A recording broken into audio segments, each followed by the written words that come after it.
Some secrets are not hidden because they are shameful. Sometimes they are hidden because the truth would break the person you love the most. For 32 years, Ethan believed his father was the reason their family fell apart. He believed it the day his mother packed her suitcase. He believed it the day the house became quiet. And he believed it every birthday, every Christmas, every long silence between phone calls. Until the afternoon he opened a small wooden box his father never wanted him to see. Inside it was a letter that had been waiting more than 30 years to change everything he believed. Ethan grew up in a quiet American suburb where every house looked almost identical. White fences, small front lawns, neighbors who waved politely in the mornings. From the outside, his family looked like any other. His mother laughed often, his father worked hard, and Ethan spent most afternoons riding his bike through the neighborhood streets. But even as a child, he could feel something strange in the house. His parents rarely argued.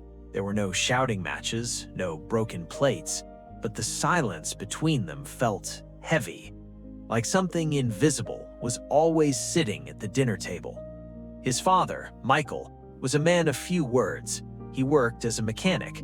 Long hours, grease-stained hands, the kind of man who believed love was shown through responsibility, not conversation. His mother was the opposite. Warm, expressive, she hugged Ethan constantly. She filled the house with music and laughter.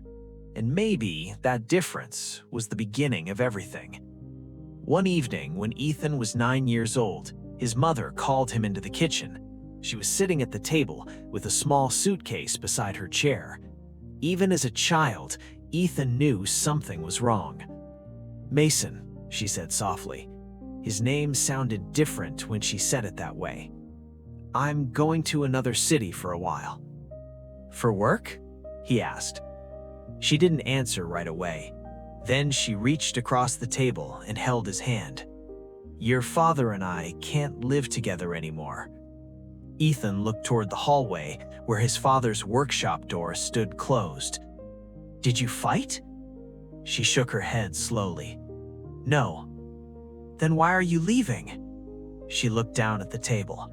Sometimes the hardest truths are the ones people never say out loud, and children are very good at creating their own explanations.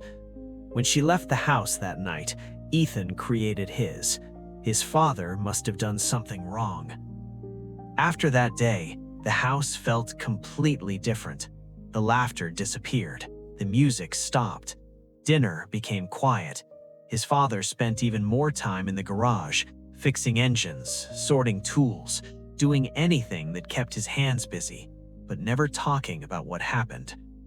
Weeks turned into months, months turned into years, and the silence slowly turned into anger. When Ethan turned 16, the tension finally exploded. They were standing in the kitchen, rain tapping against the windows. "You drove her away," Ethan shouted. His father looked stunned. "That's not what happened." "Then explain it." Michael opened his mouth, but the words never came. Instead, he said something that only made things worse. "Some things are complicated." Ethan slammed his fist on the table. "You just don't want to admit it." His father didn't argue. He simply turned away, and that silence felt like confirmation. The moment Ethan turned 18, he left. College, a different city, a different life. At first, he called occasionally, birthdays, holidays, but the conversations were always short, careful, almost formal, like two coworkers who didn't know each other well. Eventually, even those calls became rare. Years passed. Ethan built a life of his own. He found a job, got married, had a daughter, and slowly, his childhood began to feel like something that happened to another person. But every now and then, a memory returned.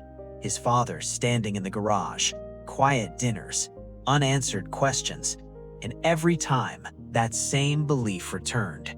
His father destroyed their family. The call came early on a Sunday morning. A hospital nurse. His father had suffered a stroke. Ethan drove 3 hours without stopping. When he arrived, the hospital room was quiet. Machines beeped softly. His father lay unconscious beneath thin white blankets. For the first time in his life, he saw him look fragile, small, human. While sitting in the chair beside the bed, Ethan noticed something strange, a small wooden box on the bedside table. Old, scratched, the kind of box people keep memories in. He stared at it for a long moment, then slowly opened it. Inside were old photographs, a few small tools, and a sealed envelope. 5 words were written on the front. "For Ethan, if necessary." His heart began to pound. He opened the envelope. The letter inside was written in his father's careful handwriting. "Ethan, if you are reading this, then something probably happened to me.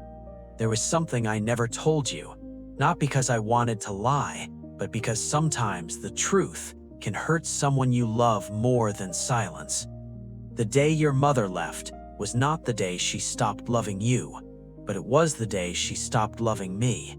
She met someone else. She asked me to let her leave quietly. She said it would be easier for you if you believed it was my fault. Children should never feel that one parent chose someone else over them. So I agreed. I let you hate me because protecting you was more important than protecting my pride. I hope one day you understand. Dad." Ethan lowered the letter slowly. The room felt suddenly smaller. For 32 years, he had believed a story that was never true. All the anger, all the distance, all the silence between them, it had been built on a sacrifice his father carried alone. Late that evening, his father finally opened his eyes. Ethan stood beside the bed. For a moment, they simply looked at each other. Then Ethan spoke. His voice felt unfamiliar. "I'm sorry." His father frowned slightly.